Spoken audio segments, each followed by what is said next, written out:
اس زمانے میں تو بڑا عالم سے کہا جاتا ہے کہ زیادہ معلومات ہو، حالانکہ حقیقت یہ ہے کہ عمر رضی اللہ عنہ کا علم ایسا تھا کہ ان کا علم ایک حلال اور جائز اور ایک نفع کی چیز کے بھی مفاسد، اس کے نقصانات حضرت عمر کو دکھلاتا تھا اور نظر آتا تھا ان کو۔ میری بات بہت توجہ سننی پڑے گی۔ حضرت عمر کا علم ایسا تھا کہ ایک حلال اور نفع کی چیز،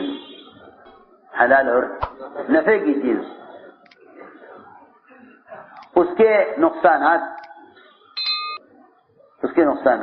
حضرت عمر رضی اللہ عنہ دیکھا کرتے تھے۔ اس کے نقصانات حضرت عمر دیکھا کرتے تھے، ایسا حضرت عمر کا علم تھا۔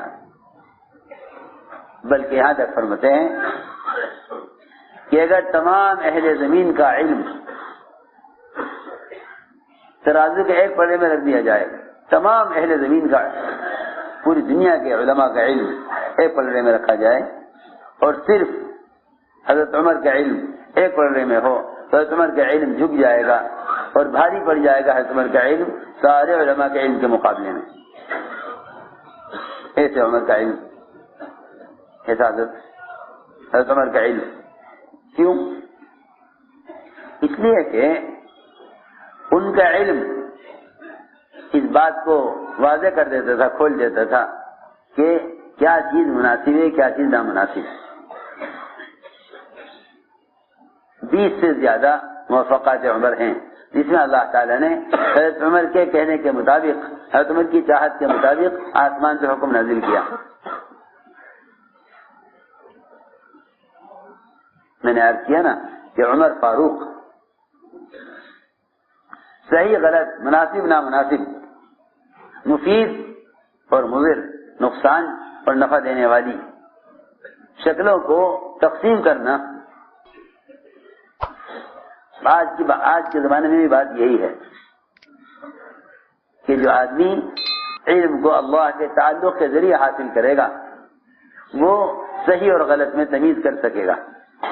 ان تتقوا اللہ یجعل لکم فرقانا، اگر تم علم حاصل کر رہے ہو تقوی کے ساتھ تو اللہ تعالیٰ تمہیں اس علم کے ذریعے تمہیں امتیازی شان دے گا، اور اگر تمہارے اندر تقوی نہیں ہے تو یہ تو اس علم پر عمل نہ ہوگا، یہ لوگ تقوی نہ ہونے کی وجہ سے علم کے ذریعے دنیا حاصل کریں گے۔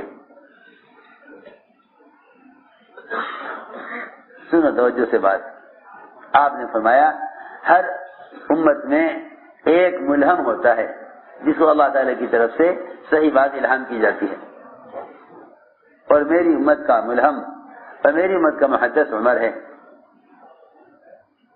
عمر رضی اللہ عنہ دیکھا شراب حلال ہے، جائز ہے، سب پیتے ہیں، پلاتے ہیں، تمام صحابہ کی تقریبات میں شراب چلتی تھی۔ چند صحابہ ہیں جو شراب نہیں پیتے تھے، وہ بھی اپنی طبیعت کی وجہ سے،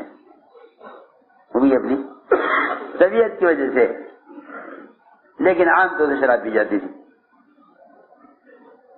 حضرت عمر نے آگر کیا کہ اے رسول اللہ شراب حرام کرا دیجیے، شراب حرام کرا دیجیے۔ اے عمر میں کیسے حرام کرا دوں اس چیز کو، اللہ نے جس کو حلال کیا ہے، اللہ نے جس کو حلال کیا میں کیسے حرام کرا دوں؟ کہ نہیں جی شراب حرام کرا دیجیے۔ کہ عمر میں کیسے حرام کروں اس چیز کو، اللہ نے حلال کیا ہے؟ کہ اس کا شراب کے نشے کی وجہ سے اور اس کو پینے کے بعد اس کا دماغ پر اثر باقی رہ جاتا ہے نشے کا، اس سے نمازیں خراب ہو رہی ہیں۔ دیکھو میری بات توجہ سے سننا، آج بھی یہی بات ہے۔ ہر وہ چیز جس سے نمازیں، عبادت، ذکر اور تلاوت اور یہاں تک کہ علم کے حاصل کرنے میں جو چیزیں غفلت پیدا کریں ان سے بچنا آج بھی اسی طرح ضروری ہے۔ علم کو حاصل کرنے کے لیے اور اللہ کا قرب حاصل کرنے کے لیے اور عبادات میں صفت احسان اور اللہ کا دھیان باقی رکھنے کے لیے ان چیزوں سے آج اس طرح بچنا ضروری ہے۔ عمر رضی اللہ تعالیٰ عنہ یہ نہیں دیکھ رہے کہ شراب کا پینا جائز ہے اور حلال ہے، یہ نہیں دیکھ رہے کہ جب حلال ہے تو پیو، یہ دیکھ رہے اس حلال کے نقصانات کیا ہیں، اس حلال کے نقصانات کیا ہیں۔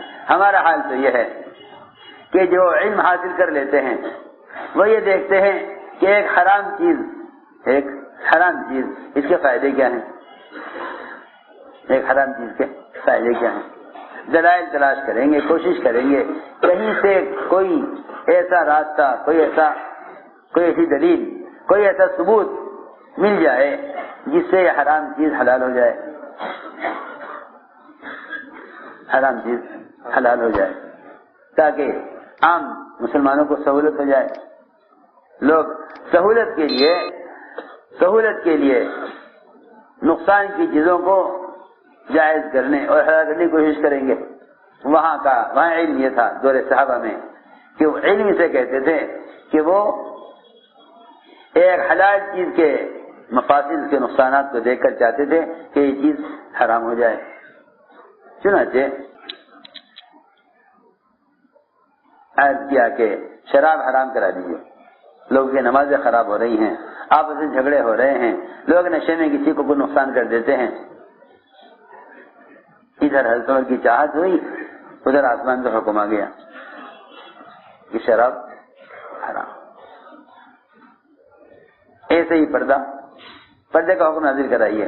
اے عمر، اللہ نے حکم نہیں دیا، میں کیسے حکم دوں پردے کا؟ کہ نہیں جی پردہ ہونا چاہیے۔ معاشرے میں غلط قسم کے لوگ آپ کے پاس آتے ہیں، منافقین، فاسق فاجر قسم کے لوگ، آپ کے ازواج مطہرات سامنے ہوتی ہیں، اچھا نہیں لگتا، بدکار قسم کے لوگ عورتوں کو دیکھیں، اللہ سے کہیے کہ پردہ نازل کر دیں۔ حضرت فرماتے ہیں یہ میں کہہ کے وہاں سے ہٹا نہیں تھا کہ آسمان سے حکم آ گیا عورتوں کے لیے پردہ کرنے کا۔ میں نے عرض کیا کہ علم تو عالم کی زندگی کو جاہل کی زندگی کے مقابلے میں بالکل ایسا ممتاز کر دے گا کہ اس کی عملی زندگی سے لوگ علم حاصل کریں گے۔ اب تو سارے علم کتابوں میں ہے، دور نبوت میں، دور صحابہ میں، دور خلافت میں علم کتابوں میں نہیں تھا، علم کتابوں میں نہیں تھا۔ امام بخاری رحمۃ اللہ علیہ اپنے ساتھیوں کے ساتھ اپنے استاد سے علم حاصل کرنے کے لیے آتے تھے، قلم، کاغذ، دوات کچھ ساتھ نہیں ہوتا تھا،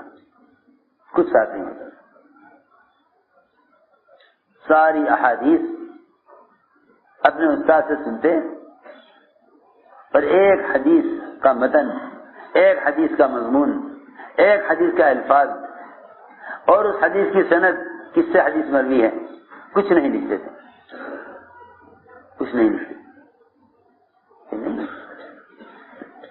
کیونکہ علم کے باقی رہنے کے لیے دو شرطیں ہیں۔ علم کے باقی رہنے کے لیے دو شرطیں ہیں۔ ایک تو جس حدیث کو سنو اس پر عمل کر لو، کیونکہ اللہ اکبر، جب بیواؤں پر، یتیموں پر اور پریشان حال لوگوں پر وہ مال خرچ کرنے سے بڑھ جاتا ہے جس مال سے اللہ کو نفرت ہے، تو جس علم پر عمل کیا جائے گا اور دوسروں کو پہنچایا جائے گا اس علم میں کتنا اضافہ ہونا چاہیے۔ اگر مال کو اس کے مصرف پر خرچ کیا جائے، اگر خرچ کیا جائے اس کے مصرف پر، جہاں مال خرچ کرنے کا حکم ہے، اگر مال وہاں خرچ کیا جائے تو اللہ مال اور دے دیتے ہیں حالانکہ اللہ کو مال سے نفرت ہے. ارے سنو تو صحیح, اللہ کو دنیا مبغوض ہے, دین محبوب ہے. دنیا سے نفرت اور دین سے محبت. تو وہ دنیا جو اللہ کو مبغوض ہے, جب وہ دنیا اپنے مصرف پر خرچ کی جاتی ہے تو اللہ تعالیٰ اور دے دیتے ہیں خوش ہو کر. تو اسے اندازہ کرنا چاہیے کہ جو علم اللہ کو محبوب ہے, اگر اس علم کو اس کے مصرف پر رکھا جائے, اس پر عمل کیا جائے, تو اللہ کی طرف سے علم کتنا زیادہ ملے گا. میں نے عرض کیا کہ اللہ سے علم کے لینے کا اصل ذریعہ یہ تھا کہ تم جو سنو اس پر عمل کر لو, جو سنو اس پر عمل کر لو, تو علم باقی رہے گا. جو سنو اس پر عمل کر لو تو علم باقی رہے گا. دوسری بات یہ ہے کہ جو علم حاصل کرو اس کو دوسرے تک پہنچا دو, اس کو دوسرے تک پہنچا دو. تبلیغ اور تعمیل, تبلیغ اور تعمیل, عمل کرنا اور دوسروں کو پہنچانا, اس سے بڑھ کر علم کے محفوظ ہونے اور بڑھنے کا اور کوئی ذریعہ نہیں ہے. میری بات توجہ سے سننی پڑے گی. اگر علم حاصل کر کے دوسروں تک نہیں پہنچاتا, دوسروں تک نہیں پہنچاتا, تو یہ علم ایسے ضائع ہو جائے گا جیسے آدمی مال حاصل کر لے لیکن اس مال کو ورثہ پر اور اس مال کو ان پر خرچ نہ کرے جن کا اس کے ذمہ حق ہے. تو اللہ تعالیٰ اس سے مال کو چھین لیتے ہیں. ارے سنو تو صحیح, ایسے ہی علم بھی بڑھتا ہے اس علم کو دوسروں پر خرچ کرنے سے.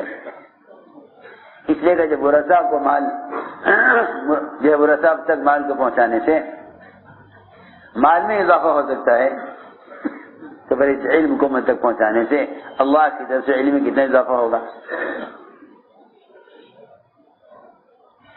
میں نے عرض کیا کہ امام بخاری رحمۃ اللہ علیہ کوئی حدیث لکھتے نہیں تھے. ان کے ساتھیوں نے کہا کہ کیا فائدہ آپ کے درس میں آنے سے, کیا فائدہ آپ کے درس میں آنے سے, تو آپ کچھ لکھتے نہیں. امام آپ کے استاد احادیث بیان کرتے ہیں متن کے ساتھ اور حدیث کی تشریح کرتے ہیں, آپ کچھ بھی نہیں لکھتے, کیا فائدہ اس, وقت ضائع کر رہے ہیں آپ. کوئی جواب نہیں دیتے, کوئی جواب نہیں دیتے. ایک عرصہ گزر گیا ایسے ہی. چنانچہ ایک دن ان کے ساتھیوں نے انہیں گھیر لیا اور یہ کہا کہ اچھا آج بتاؤ آپ نے کیا سیکھا. سب کتابیں لے کر, ہاتھ میں کاپیاں لے کر, کہ ہمارے پاس سب کچھ ہے. اس لیے کہ علم تو صرف وہ ہے جو مومن کے اپنے اندر اتر جائے اور عمل سے وہ ظاہر ہو جائے. جو کتابوں میں علم ہے وہ تو کتاب سے کتاب میں نقل ہوا ہے, کتاب سے کتاب میں منتقل ہوا ہے. کتاب سے کتاب لکھ دی, ایک کتاب میں سے لے کر دوسری کتاب لکھ دی, اس کتاب سے ایک اور کتاب لکھ دی, اس کا حوالے دے دیا. اس کو لوگ سمجھتے ہم بھی عالم ہیں, کتاب لکھ دی. اللہ اکبر. امام بخاری رحمۃ اللہ علیہ نے جتنی بھی حدیثیں اپنے استاد سے سنی تھی ان ساری احادیث کے متن کو بیان کرنا, پڑھنا شروع کر دیا, اور ہر حدیث کی سند جس طرح استاد سے سنی تھی سب بیان کیا. ایک حدیث نہیں چھوڑی, ایک حدیث نہیں, سب بیان کیا. لوگوں نے امتحان لینے کے لیے اور ان کو پھنسانے کے لیے اور لاجواب کرنے کے لیے ایک حدیث کی غلط سند بیان کی کہ دیکھیں کیا کہتے ہیں. امام صاحب نے سن کر کہا کہ نہیں, یہ سند حدیث کی نہیں ہے, یہ سند حدیث کی نہیں ہے, تم غلط بیان کر رہے ہو. تو میرے دوستوں عزیزوں, اس لیے میں نے عرض کیا کہ علم کا تعلق تو عبادت اور تقوی سے ہے، علم کا تعلق عمل سے ہے۔ اس لیے میں نے عرض کیا کہ علم حاصل کرنے کے لیے سب سے پہلی شرط یہ ہے کہ تقوی اختیار کرو، تقوی اختیار کرو، اور اپنے اعضاء کو اللہ کے ذکر پر اور اپنے اعضاء کو اللہ کی یاد میں استعمال کرو، اس لیے کہ جو اعضاء گناہ میں استعمال ہوتے ہیں وہ علم کے لیے استعمال نہیں ہوتے، جو راستے گندگی کے لیے استعمال ہوتے ہیں وہ اچھے کام کے لیے استعمال نہیں ہوتے۔ آپ دیکھیں انسان کے اعضاء، دایاں ہاتھ اچھے کام کے لیے، بایاں ہاتھ استنجے کے لیے، اس طرح اللہ نے تقسیم کیا ہے بدن کو، دو ہی ہاتھ ہیں صرف، ایک اچھے کاموں کے لیے، ایک برے کاموں کے لیے۔ دیکھو دوسرے،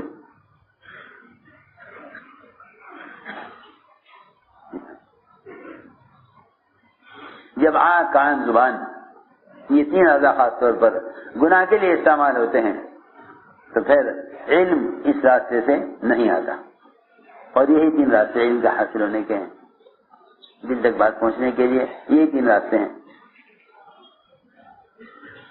اس لیے میرے دوستوں عزیزوں کا علم حاصل کرو اللہ کے تعلق سے، علم حاصل کرو اللہ کے تعلق سے، علم حاصل کرو اللہ کے تعلق سے،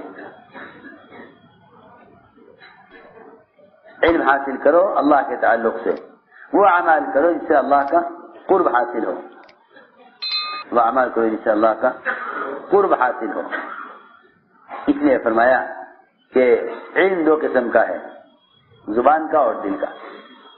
زبان کا علم یہ تو ابن آدم کے لیے مصیبت بنے گا، اور دل کا علم اس کو نفع دے گا، دل کا علم اس کو نفع دے گا۔ میرے دوستوں عزیزوں، علم کے ذریعے امت کو جہالت سے نکالنا ہے، اس لیے کہ امت اس جہالت سے پڑ گئی کہ امت نے ہر چیز کو علم سمجھ لیا۔ اس کو اچھی طرح یاد رکھو، علم صرف اس کو کہتے ہیں کہ اللہ تعالی ہم سے کیا چاہتے ہیں، اللہ تعالی ہم سے کیا چاہتے ہیں۔ اس زمانے میں سب سے بڑی جہالت یہ ہے کہ علم اور فن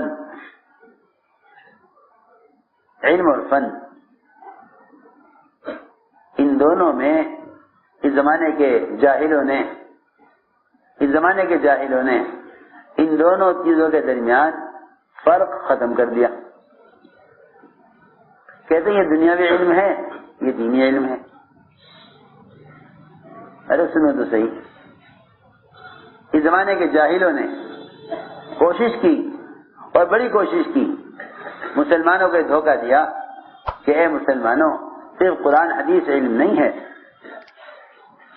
بلکہ سائنس ہے، ڈاکٹری ہے، بزنس ہے، مختلف قسم کی زراعت، مختلف قسم کی دنیا کی مختلف کانوں میں اور مختلف زمین کی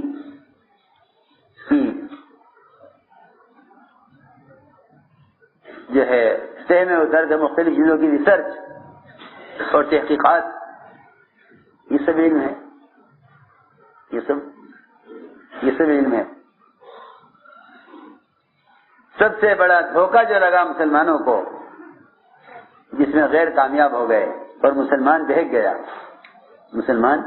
گیا اور غیر کامیاب ہو گئے، وہ سب سے بڑا دھوکہ یہ لگا کہ صرف قرآن حدیث علم نہیں ہے، بلکہ کائنات کے مختلف شکلوں میں ریسرچ اور کائنات کی مختلف شکلوں میں تحقیق کرنا یہ بھی علم ہے۔ ہم گزر رہے تھے ایک علاقے سے، وہاں دیکھا تو ایک بڑی لمبی چوڑی عمارت تھی، بہت دور تک اس کی باؤنڈری، اس کی دیوار پر حدیثیں لکھی ہوئی تھی علم سے متعلق، جتنی بھی جو فضائل اور احادیث ہے وہ دیوار کے اوپر بڑی خوبصورت انداز سے لکھی ہوئی تھی۔ ہم دیکھتے رہے بہت لمبی دیوار تھی، اس کی باؤنڈری، یہ کیا ہے؟ مدرسہ ہے؟ دینی مدرسہ ہے کہ نہیں؟ جی دینی مدرسہ تو ہمارے ملک میں کہیں بھی نہیں ہے. یہ کیا ہے؟ کہنے گے جی یہ تو یونیورسٹی ہے. کیا ہے؟ یونیورسٹی ہے. نہیں بھائی، اس میں تو ساری حدیثیں لکھی ہوئی ہیں علم کے متعلق کہ جی ہاں اس لیے تو لکھی ہیں. یہ بھی علم ہے، یہ بھی علم ہے. اچھا، کیا مسلمان پلٹ کر قارون کے مزاج کی طرف جا رہا ہے؟ قارون نے اس زمانے کے اعتبار سے اپنے تجربات اور اپنی مادی شکلوں کو استعمال کر کے جو مال کمایا تھا، قارون نے اس زمانے کی مادی شکلوں کو استعمال کر کے جو مال کمایا تھا، قارون یہ کہتا تھا کہ میرے پاس ایک علم ہے جس سے میں نے یہ مال حاصل کیا ہے. میرے پاس ایک علم ہے جس سے میں نے یہ مال حاصل کیا ہے.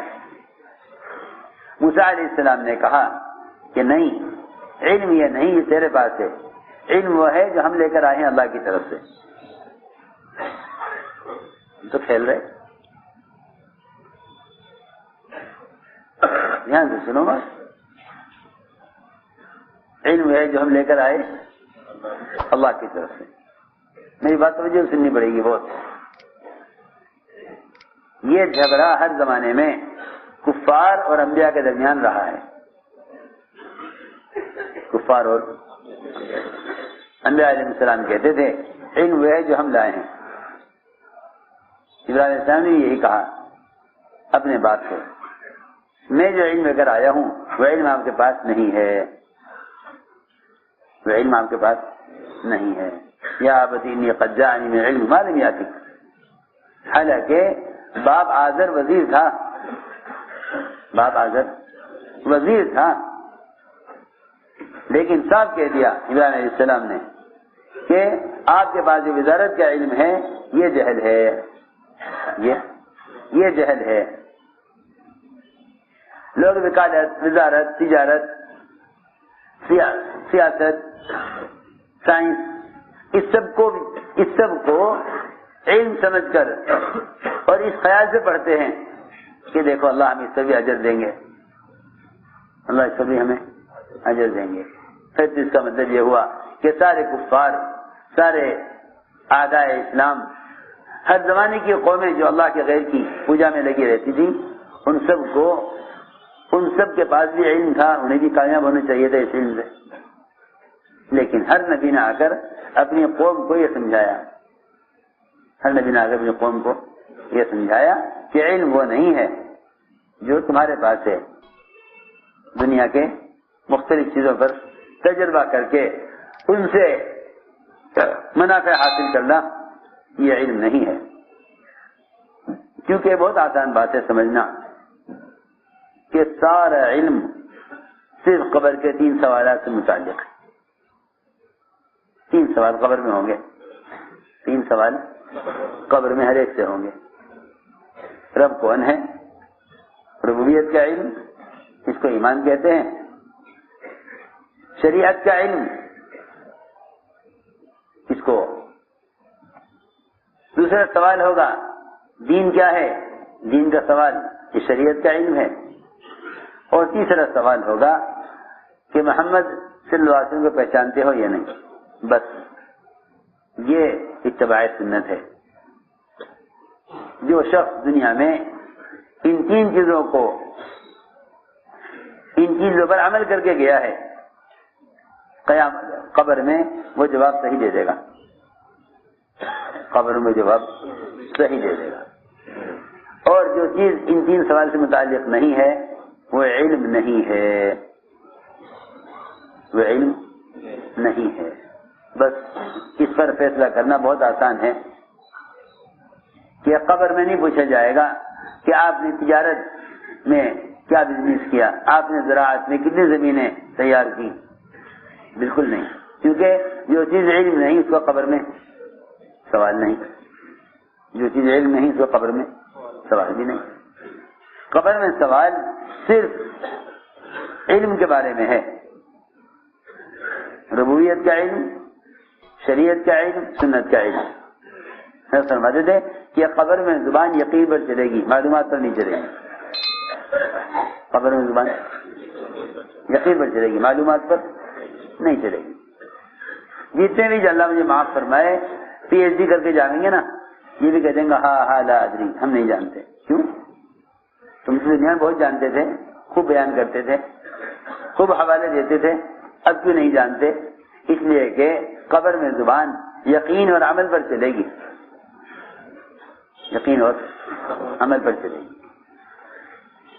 معلومات پر قبر میں زبان نہیں چلے گی. آخرت کا معاملہ یہ ہے کہ آخرت میں اللہ تعالی زبان پر مہر لگا دیں گے اور سارے اعضاء سے براہ راست کارگزاری سنیں گے. وہاں یہ سوال نہیں ہوگا کہ آپ کے پاس کتنا علم ہے. اس لیے بات سب کے ذہن میں رہے کہ جنت کا درجہ علم سے نہیں ملے گا، جنت کا درجہ علم سے نہیں ملے گا. اگر یہ سوچ کر بھی زیادہ معلومات حاصل کرے کہ جتنا علم زیادہ ہوگا جنت میں اتنا اونچا درجہ ہوگا، یہ بھی کہیں نہیں ملے گا. اس لیے کہ اگر علم برائے علم ہوتا پھر تو جنت کا درجہ بڑھ جاتا. علم برائے علم ہے نہیں، علم برائے عمل ہے. اس لیے جنت کا داخلہ تو اللہ کے فضل سے ہوگا، صحیح حدیث ہے، جنت کا داخلہ اللہ کے فضل سے ہوگا، لیکن درجہ عمل کے بقدر ہوگا. درجہ عمل کے بقدر، داخلہ عمل سے نہیں ہوگا، داخلہ فضل سے ہوگا اور درجہ عمل سے ہوگا، درجہ عمل سے ہوگا. یہ بات ہرگز نہیں ہے کہ جتنا بڑا عالم اس کا درجہ جنت میں اتنا اونچا ہو، یہ نہیں ہوگا. کیونکہ مرنے کے بعد علم کے بارے میں سوال ہی نہیں ہے، مرنے کے بعد عمل کے بارے میں سوال ہے، مرنے کے بعد عمل کے بارے میں سوال ہے. کس سے پلنے کا یقین لے کر آئے ہو، عمل کیا کیا ہے. محمد صلی اللہ علیہ وسلم کو وہی پہچانے گا جو جتنا زیادہ اتباع سنت پر ہوگا. جس کی ظاہری زندگی خلاف سنت ہے وہ قبر میں آپ کو پہچاننے سے انکار کر دے گا کہ میں نہیں جانتا یہ کون ہے، میں نہیں جانتا یہ کون ہے. کیونکہ وہاں علم پر سوال، علم پر جواب نہیں دیا جائے گا، وہاں جو جواب دیا جائے گا عمل پر دیا جائے گا. میں نے عرض کیا کہ امت اس جہالت کی شکار ہوئی کہ وہ سمجھے کہ جو چیز سیکھی جائے وہ علم ہے، جو چیز سیکھی جائے.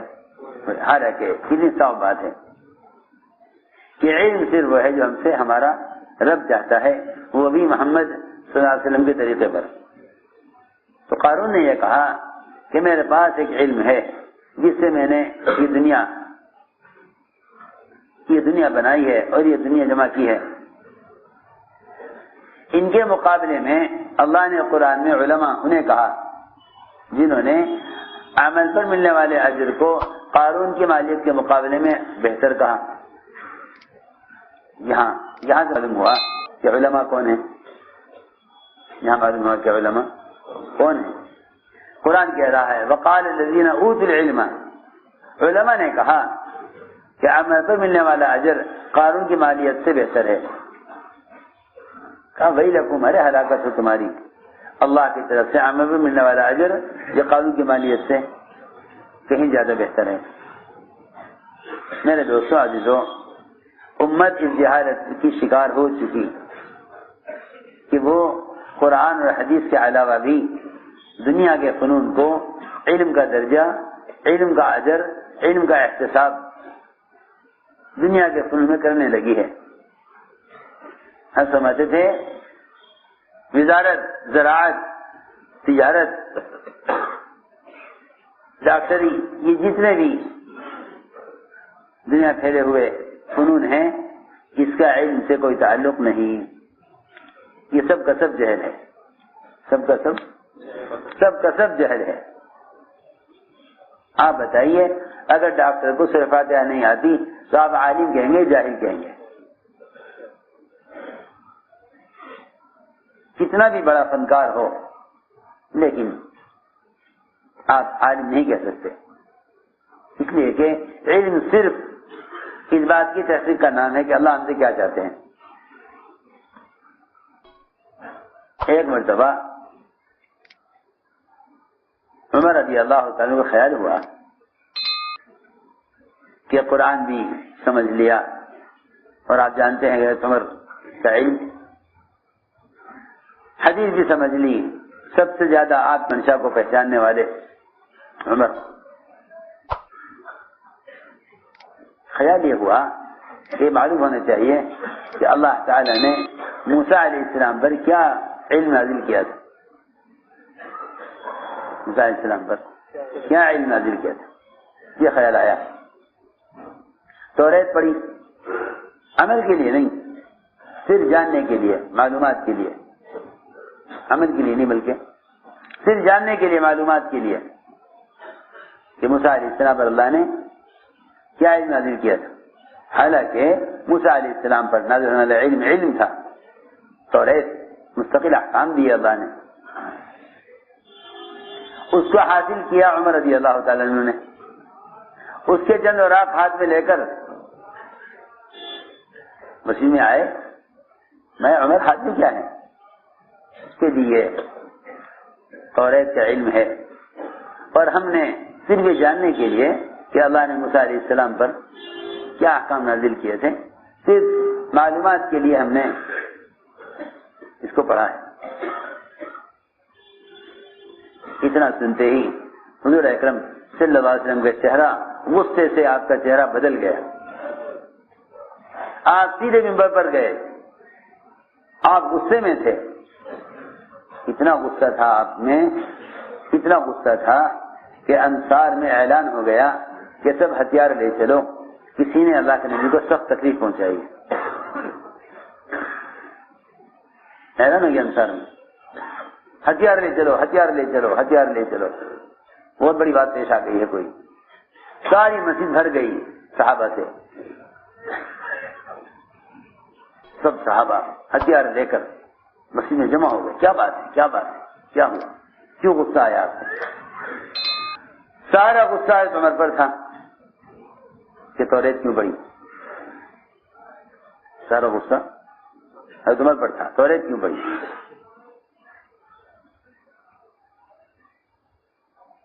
آپ نے فرمایا کہ آج موسیٰ علیہ السلام زندہ ہو کر آ جائیں، ان کے لیے نجات کا کوئی راستہ نہیں سوائے میرے طریقے کی، اور اگر تم نے ان کے طریقے پر عمل کیا. حالانکہ عمر رضی اللہ عنہ نے توریت عمل کرنے کے لیے نہیں پڑھی، لیکن کیوں؟ اس لیے کہ علم کا تقاضا معلومات کا حاصل کرنا نہیں، عمل کرنا ہی علم کا تقاضا ہے. اس لیے آپ کو غصہ آیا کہ جب اس پر عمل نہیں تو اس کو کیوں حاصل کیا. اس پر عمل نہیں، یہ کیا مطلب اس کا کہ ہم نے عمل کے لیے نہیں پڑھ رہے، ہم تو معلومات کے لیے پڑھ رہے ہیں. کہ نہیں، معلومات تو موضوع ہی نہیں ہے. علم کا تقاضا تو عمل ہے. جو علم منسوخ ہو چکا، جو علم منسوخ ہو چکا ہے، تم نے اس علم کو کیوں حاصل کیا. آپ نے فرمایا آج موسیٰ علیہ السلام زندہ ہو کر آ جائیں، ان کے لیے کوئی راستہ ہدایت کا نہیں، نجات کا نہیں سوائے میرے طریقے کے، اور اگر تم نے ان کے طریقے پر عمل کیا تم گمراہ ہو جاؤ گے. آپ نے فرمایا یہ قرآن کیا تمہارے لیے ہدایت کے لیے کافی نہیں ہے، واضح روشن کتاب. عمر رضی اللہ تعالیٰ عنہ سمجھ گئے سارا غصہ مجھ پر ہے.